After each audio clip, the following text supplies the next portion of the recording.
మమతా బెనర్జీ.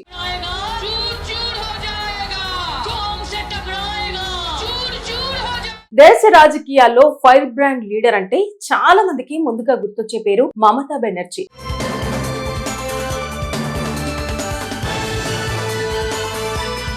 తెల్ల చీర, కాళ్లకు హవాయి చెప్పులు, చేతిలో చిన్న బ్యాగ్. కానీ మైక్ చేతిలో పడితే మాత్రం దేశ రాజకీయాలనే షేక్ చేసే స్థాయి తనదే. బెంగాల్ రాజకీయాలు ఒకప్పుడు కమ్యూనిస్టులే అజేయులు అనుకునే రోజుల్లో నేను ఒంటరిగా అయినా పోరాడుతా అంటూ రంగంలోకి దిగిన మహిళే మమతా బెనర్జీ.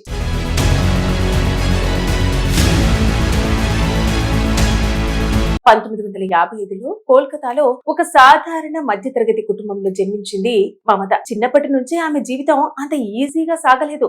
తండ్రి ప్రమిళేశ్వర్ బెనర్జీ స్వాతంత్ర సమరయోధుడు. కానీ కుటుంబానికి పెద్దగా ఆస్తిపాస్తులు ఏమీ లేవు. చిన్న వయసులోనే తండ్రి మరణించడంతో ఇంటి బాధ్యతలు ఒక్కసారిగా మమత భుజాలపై పడ్డాయి. చాలా మంది చెబుతూ ఉంటారు, స్కూల్ కి వెళ్లే ముందు ఇంటి పనులు చేసేదని. కొన్నిసార్లు కుటుంబానికి సాయం చేయడానికి పాలమ్మిన రోజులు కూడా ఉన్నాయని బెంగాల్ రాజకీయాల్లో ఇప్పటికీ కథల్లా చెబుతూ ఉంటారు. పేదరికం ఎంత ఉన్నా చదువు మాత్రం ఆపలేదు. హిస్టరీలో డిగ్రీ, ఇస్లామిక్ హిస్టరీలో మాస్టర్స్, లా చదువు, ఇలా వరుసగా చదువుకుంటూనే రాజకీయాల్లో యాక్టివ్ అయింది. పేదరికం నన్ను భయపెట్టలేదు అని మమత ఒక్కసారి చెప్పిన మాట ఇప్పటికీ వైరల్ అవుతూనే ఉంటుంది. అయితే ఆమె చిన్నప్పటి నుంచి చాలా మొండి స్వభావం. ఎవరైనా తప్పు చేస్తే ఎదిరించేదట. స్కూల్ రోజుల నుంచే లీడర్లా ప్రవర్తించేదని టీచర్లు కూడా చెప్పేవారు. ఒకసారి స్కూల్లో ఓ విద్యార్థిని అన్యాయంగా శిక్షించారని తెలిసి టీచర్లతోనే వాదనకు దిగిందని అక్కడి పాత కథలు చెబుతాయి. స్కూల్ రోజుల నుంచే లీడర్లలా ప్రవర్తించేదని టీచర్లు చెప్పేవారు. కాలేజీ రోజుల్లో నిరసన కార్యక్రమాల్లో ముందుండేది. అప్పుడే ఈ అమ్మాయి భయపడదు అని చాలా మంది అనుకున్నారు. పోలీసుల లాఠీ చార్జ్ జరిగినా వెనక్కి తగ్గకుండా నిలబడిన సంఘటనలు 1984లో కమ్యూనిస్ట్ దిగ్గజం సోమనాథ్ చటర్జీని ఓడించి లోక్సభకు వెళ్లినప్పుడు దేశ రాజకీయాలే షాక్ అయ్యాయి. కేవలం 29 ఏళ్ల వయసులో అంత పెద్ద నాయకుడిని ఓడించడం చిన్న విషయం ఏమీ కాదు. అక్కడి నుంచి మమత వెనక్కి తిరిగి చూడలేదు. కాంగ్రెస్ తో విభేదాల తర్వాత 1998వ సంవత్సరంలో ఆల్ ఇండియా తృణమూల్ కాంగ్రెస్ పార్టీని స్థాపించింది. చాలా మంది నవ్వుకున్నారు.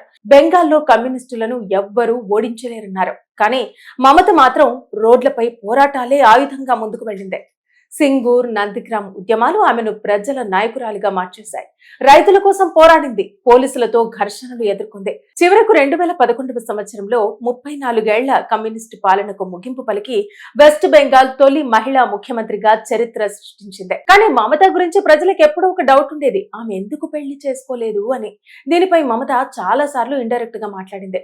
రాజకీయాలే తన జీవితం అయిపోయాయని, కుటుంబం కంటే ప్రజల కోసమే ఎక్కువ సమయం కేటాయించాల్సి వచ్చిందని చెప్పింది. చిన్నప్పటి నుంచి ఇంటి బాధ్యతలు, తర్వాత రాజకీయ పోరాటాలు, ఇలా జీవితం అంతా ఉద్యమాల్లో గడిచిపోయిందని ఆమె దగ్గర వాళ్ళు కూడా చెబుతూ ఉంటారు. ఇక మరో ఆసక్తికరమైన విషయం ఏమిటంటే, ముఖ్యమంత్రిగా ఉన్నా ఇప్పటికే చాలా సాధారణ జీవితం గడుపుతుంది. పెద్ద లగ్జరీలు, ఖరీదైన దుస్తులు, భారీ కాన్వాయ్లకు దూరంగా ఉంటుంది.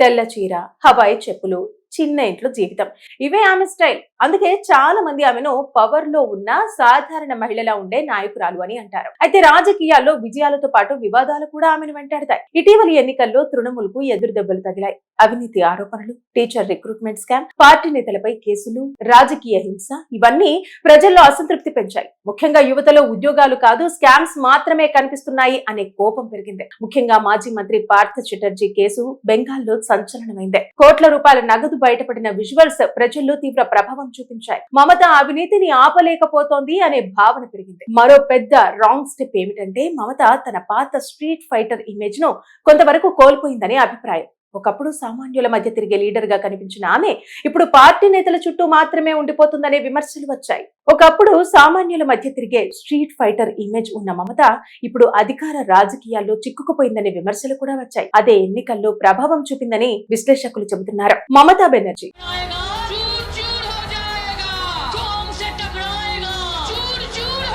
దేశ రాజకీయాల్లో ఫైర్ బ్రాండ్ లీడర్ అంటే చాలా మందికి ముందుగా గుర్తొచ్చే పేరు మమతా బెనర్జీ.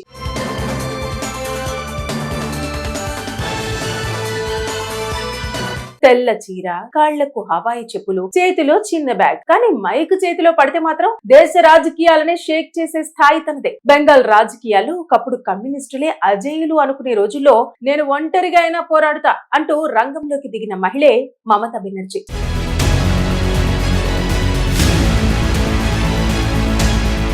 1955లో కోల్కతాలో ఒక సాధారణ మధ్యతరగతి కుటుంబంలో జన్మించింది మమత. చిన్నప్పటి నుంచే ఆమె జీవితం అంత ఈజీగా సాగలేదు.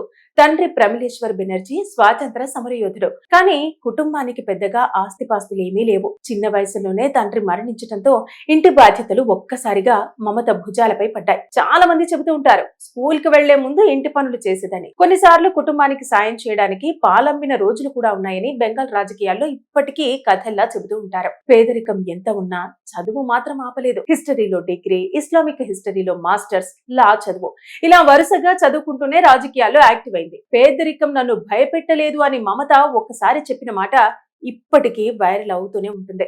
అయితే ఆమె చిన్నప్పటి నుంచి చాలా మొండి స్వభావం. ఎవరైనా తప్పు చేస్తే ఎదిరించేదట. స్కూల్ రోజుల నుంచే లీడర్లా ప్రవర్తించేదని టీచర్లు కూడా చెప్పేవారు. ఒకసారి స్కూల్లో ఓ విద్యార్థిని అన్యాయంగా శిక్షించారని తెలిసి టీచర్లతోనే వాదనకు దిగిందని అక్కడి పాత కథలు చెబుతాయి. స్కూల్ రోజుల నుంచే లీడర్లలా ప్రవర్తించేదని టీచర్లు చెప్పేవారు. కాలేజీ రోజుల్లో నిరసన కార్యక్రమాల్లో ముందుండేది. అప్పుడే ఈ అమ్మాయి భయపడదు అని చాలా మంది అనుకున్నారు. పోలీసుల లాఠీ చార్జ్ జరిగినా వెనక్కి తగ్గకుండా నిలబడిన సంఘటనలు 1984లో కమ్యూనిస్టు దిగ్గజం సోమనాథ్ చటర్జీని ఓడించి లోక్సభకు వెళ్లినప్పుడు దేశ రాజకీయాలే షాక్ అయ్యాయి. కేవలం 29 ఏళ్ల వయసులో అంత పెద్ద నాయకుడిని ఓడించడం చిన్న విషయం ఏమీ కాదు. అక్కడి నుంచి మమత వెనక్కి తిరిగి చూడలేదు. కాంగ్రెస్ తో విభేదాల తర్వాత 1998వ సంవత్సరంలో ఆల్ ఇండియా తృణమూల్ కాంగ్రెస్ పార్టీని స్థాపించింది. చాలా మంది నవ్వుకున్నారు. బెంగాల్లో కమ్యూనిస్టులను ఎవ్వరూ ఓడించలేరన్నారు. కానీ మమత మాత్రం రోడ్లపై పోరాటాలే ఆయుధంగా ముందుకు వెళ్ళింది. సింగూర్, నందిగ్రామ్ ఉద్యమాలు ఆమెను ప్రజల నాయకురాలిగా మార్చేశాయి. రైతుల కోసం పోరాడింది. పోలీసులతో ఘర్షణలు ఎదుర్కొంది. చివరకు 2011వ సంవత్సరంలో 34 ఏళ్ల కమ్యూనిస్టు పాలనకు ముగింపు పలికి వెస్ట్ బెంగాల్ తొలి మహిళా ముఖ్యమంత్రిగా చరిత్ర సృష్టించింది. కానీ మమత గురించి ప్రజలకు ఎప్పుడూ ఒక డౌట్ ఉండేది, ఆమె ఎందుకు పెళ్లి చేసుకోలేదు అని. దీనిపై మమత చాలా సార్లు ఇండైరెక్ట్ గా మాట్లాడింది. రాజకీయాలే తన జీవితం అయిపోయాయని, కుటుంబం కంటే ప్రజల కోసమే ఎక్కువ సమయం కేటాయించాల్సి వచ్చిందని చెప్పింది. చిన్నప్పటి నుంచి ఇంటి బాధ్యతలు, తర్వాత రాజకీయ పోరాటాలు, ఇలా జీవితం అంతా ఉద్యమాల్లో గడిచిపోయిందని ఆమె దగ్గర వాళ్ళు కూడా చెబుతూ ఉంటారు. ఇక మరో ఆసక్తికరమైన విషయం ఏమిటంటే, ముఖ్యమంత్రిగా ఉన్నా ఇప్పటికే చాలా సాధారణ జీవితం గడుపుతుంది. పెద్ద లగ్జరీలు, ఖరీదైన దుస్తులు, భారీ కాన్వాయ్లకు దూరంగా ఉంటుంది. తెల్ల చీర, హవాయి చెప్పులు, చిన్న ఇంట్లో జీవితం, ఇవే ఆమె స్టైల్. అందుకే చాలా మంది ఆమెను పవర్ లో ఉన్న సాధారణ మహిళలా ఉండే నాయకురాలు అని అంటారు. అయితే రాజకీయాల్లో విజయాలతో పాటు వివాదాలు కూడా ఆమెను వెంటాడతాయి. ఇటీవలి ఎన్నికల్లో తృణమూల్ కు ఎదురు దెబ్బలు తగిలాయి. అవినీతి ఆరోపణలు, టీచర్ రిక్రూట్మెంట్ స్కామ్, పార్టీ నేతలపై కేసులు, రాజకీయ హింస, ఇవన్నీ ప్రజల్లో అసంతృప్తి పెంచాయి. ముఖ్యంగా యువతలో ఉద్యోగాలు కాదు స్కామ్స్ మాత్రమే కనిపిస్తున్నాయి అనే కోపం పెరిగింది. ముఖ్యంగా మాజీ మంత్రి పార్థ చటర్జీ కేసు బెంగాల్లో సంచలనమైంది. కోట్ల రూపాయల నగదు బయటపడిన విజువల్స్ ప్రజల్లో తీవ్ర ప్రభావం చూపించాయి. మమత అవినీతిని ఆపలేకపోతోంది అనే భావన పెరిగింది. మరో పెద్ద రాంగ్ స్టెప్ ఏమిటంటే, మమత తన పాత స్ట్రీట్ ఫైటర్ ఇమేజ్ ను కొంతవరకు కోల్పోయిందనే అభిప్రాయం. ఒకప్పుడు సామాన్యుల మధ్య తిరిగే లీడర్ గా కనిపించిన ఆమె ఇప్పుడు పార్టీ నేతల చుట్టూ మాత్రమే ఉండిపోతుందనే విమర్శలు వచ్చాయి. ఒకప్పుడు సామాన్యుల మధ్య తిరిగే స్ట్రీట్ ఫైటర్ ఇమేజ్ ఉన్న మమత ఇప్పుడు అధికార రాజకీయాల్లో చిక్కుకుపోయిందనే విమర్శలు కూడా వచ్చాయి. అదే ఎన్నికల్లో ప్రభావం చూపిందని విశ్లేషకులు చెబుతున్నారు.